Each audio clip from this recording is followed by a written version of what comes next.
Bedtime Stories with Miss G. There is no such thing as a dragon.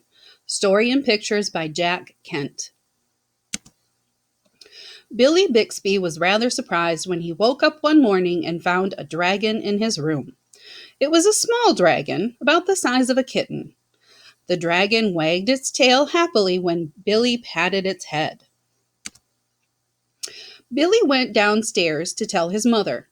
"There's no such thing as a dragon," said Billy's mother, and she said it like she meant it. Billy went back to his room and began to dress. The dragon came close to Billy and wagged its tail. But Billy didn't pat it. If there's no such thing as something, it's silly to pat it on the head.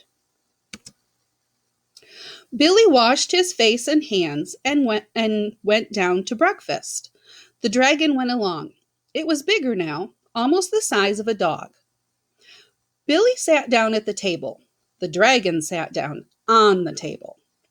This sort of thing was not usually permitted, but there wasn't much Billy's mother could do about it.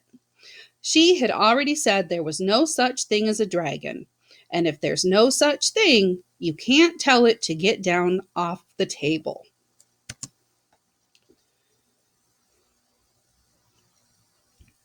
Mother made some pancakes for Billy, but the dragon ate them all. Mother made some more, but the dragon ate those too. Mother kept making pancakes until she ran out of batter. Billy only got one of them, but he said that's all he really wanted anyway. Billy went upstairs to brush his teeth. Mother started clearing the table. The dragon, who was quite as big as Mother by this time, made himself comfortable on the hall rug and went to sleep. By the time Billy came downstairs, the dragon had grown so much he filled the hall. Billy had to go around by the way of the living room to get to where his mother was. "I didn't know dragons grew so fast," said Billy. "There's no such thing as a dragon," said Mother firmly. Cleaning the downstairs took Mother all morning, what with the dragon in the way and having to climb in and out of the windows to get from room to room. By noon, the dragon filled the house. Its head hung out the front door, its tail hung out the back door, and there wasn't a room in the house that didn't have some part of a dragon in it. When the dragon awoke from his nap, he was hungry. A bakery truck went by. The smell of fresh bread was more than the dragon could resist.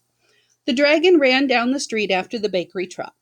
The house went along, of course, like the shell on a snail.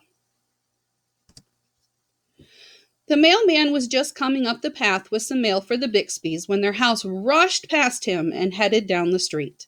He chased the Bixby's house for a few blocks, but he couldn't catch it. When Mr. Bixby came home for lunch, the first thing he noticed was that his house was gone. Luckily, one of the neighbors was able to tell him which way it went.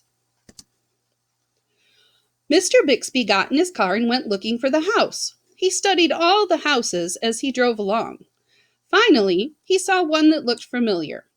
Billy and Mrs. Bixby were waving from an upstairs window. Mr. Bixby climbed over the dragon's head onto the porch roof and through the upstairs window. "How did this happen?" Mr. Bixby asked. "It was the dragon," said Billy. "There's no such thing," Mother started to say. "There is a dragon," Billy insisted, "a very big dragon," and Billy patted the dragon on the head. The dragon wagged its tail happily. Then, even faster than it had grown, the dragon started getting smaller. Soon, it was kitten-sized again. "I don't mind dragons this size," said Mother. "Why did it have to grow so big?" "I'm not sure," said Billy, "but I think it just wanted to be noticed."